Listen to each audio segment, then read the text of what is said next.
l'école du jeu, en partenariat avec la boutique L'Imaginaire. Au-delà de vos attentes.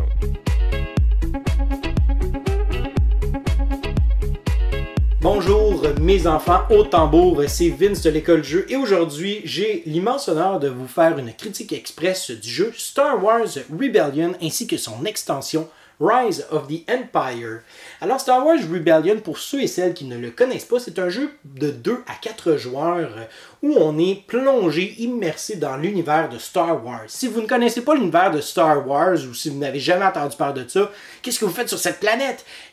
Informez-vous! Star Wars, c'est un des plus grands IP, une des plus grandes propriétés intellectuelles qui existent actuellement sur la planète. Et on se plonge directement soit dans la peau de l'Empire ou les rebelles. Alors l'Empire, le but du jeu de l'Empire, ce sera de trouver les rebelles parmi une multitude de différentes planètes à travers la galaxie. Et là, je vous montre le plateau de jeu à l'envers. On va le mettre à l'endroit, mais ça, c'est une partie du plateau. Il y en a 2 autres là-dedans. C'est incroyable le nombre de stocks qu'il y a là-dedans. Enfin bref, une fois que l'Empire a découvert la base, eh bien, le but, ce sera de la détruire. Quant aux rebelles, leur but, ce sera de faire plusieurs missions et d'accélérer la partie le plus vite possible pour qu'une fois que 2 jetons, soit le jeton mission et le jeton du nombre de tours, lorsqu'ils se touchent, lorsqu'ils se joignent, eh bien l'Empire a perdu, les rebelles ont gagné. Et comme je viens de le mentionner, c'est un jeu qui vient dans une grosse boîte, une immense boîte avec plein de stocks. Des figurines en veux-tu en voilà, des standees à l'effigie de différents personnages de Star Wars, des cartes en veux-tu en voilà, il y a plein de stocks dans cette boîte-là.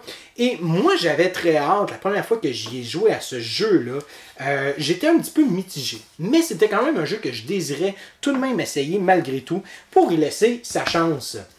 Et j'étais un petit peu déçu. J'ai été très déçu en fait, je dois avouer. J'aimais beaucoup l'univers, j'aimais beaucoup le système de jeu. Je trouvais que c'était très intéressant, je trouvais que c'était immersif, on ressentait la thématique.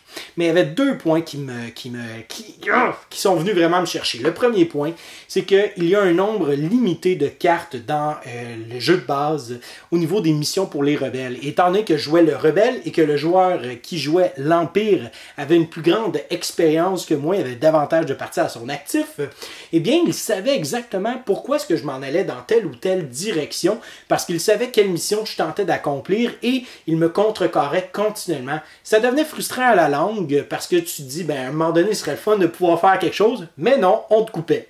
L'autre point qui m'a vraiment dérangé et qui a fait en sorte que j'ai pas tant apprécié mon expérience, ça a été le combat. Le combat, en fait, venait dans deux façons, soit dans l'espace et sur la Terre. On avait des dés à lancer selon le nombre de différents vaisseaux ou armées terrestres que l'on avait. On lançait des dés et s'il y avait des symboles de sabre laser, bien, on pouvait jouer des cartes qu'on pigeait au hasard et ces cartes-là étaient super circonstancielles. Si tu ne connais pas les cartes, eh bien à ce moment-là, tu sais pas comment te positionner, tu sais pas trop quoi faire ou comment faire. Bref, ça devenait frustrant, ça devenait un petit peu, ça devenait alambiqué, ça devenait plate aussi ces combats-là parce que tu te fais défoncer si tu connais pas le jeu. Et ça m'a laissé vraiment amer sur le fait que, bon, faut que tu joues avec quelqu'un qui connaît super bien le jeu ou qui a le même niveau que toi, à tout le moins, pour être capable d'avoir de la compétition. Et puis là, ben, je me suis dit, écoute, je vais laisser une deuxième chance à ce jeu-là. Je l'ai acheté. Et je me suis dit, ben, pourquoi pas, je vais m'acheter l'extension qui vient avec. Et là, j'ai commencé à lire les règles dans ce petit livret. Et, ben, j'avais très hâte de l'essayer avec l'extension parce que l'extension venait régler les 2 problèmes que j'avais majeurs avec le jeu. Et je n'ai pas été déçu. Et maintenant, Star Wars Rebellion est devenu un de mes jeux préférés si on ajoute l'extension.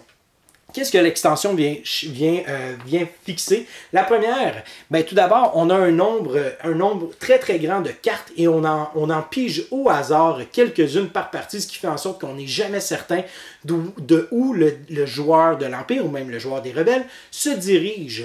La deuxième chose que ça l'ajoute, eh bien, c'est le fait qu'on a un système de combat qui est tellement bien pensé, super ingénieux. En fait, on va avoir une main de cartes. Et ces cartes-là, eh bien, on va pouvoir les jouer pendant un combat. Donc, à chaque round de combat, on choisit 2 cartes et on les révèle, on fait leur action. Il pourrait avoir une action supérieure, une action beaucoup plus forte si il y a la faction terrestre ou le vaisseau en question en jeu. Et ensuite de ça, ben, on roule les dés et les sabres laser ne sont plus pour jouer des cartes, c'est simplement pour créer des points de défense. Et là, moi j'ai été complètement sidéré par cette extension-là parce que c'est venu complètement régler tous les problèmes que j'avais avec le jeu de base. C'est devenu un de mes jeux favoris à 2 joueurs. Je l'ai même montré aux joueurs à qui j'avais joué pour la première fois. Il m'a dit plus jamais je vais jouer sans l'extension. C'est une extension qui est nécessaire si vous avez envie de jouer au jeu. Ça amène tellement beaucoup avec tellement peu de matériel. Si par contre vous êtes un grand fan de Star Wars, ben Star Wars Rebellion pourrait quand même vous plaire malgré tout.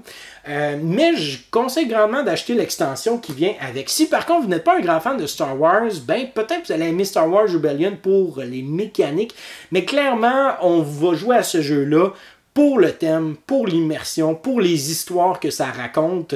Puis si vous n'avez pas un intérêt pour la propriété intellectuelle, ben peut-être que ça va tomber un petit peu dans... ça va faire fi, hein, ça ne vous plaira peut-être pas nécessairement. Enfin bref, moi ce que je vous conseille, ben pourquoi pas l'essayer avant d'acheter, et surtout, ben si vous tripez gros solide sur Star Wars, c'est le jeu à voir, il n'y a aucun doute là-dessus. Alors voilà, j'espère que vous avez grandement apprécié cette critique express. N'oubliez pas de mettre un petit pouce vers le haut pour cette vidéo. Si vous avez des questions ou commentaires, laissez-la dans la section commentaires ci-bas. Autrement, je vous encourage fortement à vous abonner à notre chaîne YouTube, nous liker sur Facebook et nous suivre sur Instagram. N'hésitez pas si vous avez des questions, on va se faire un grand plaisir de pouvoir vous répondre. Et sur ce, mon nom est Vincent et je vous souhaite à vous et vos amis un bon jouage.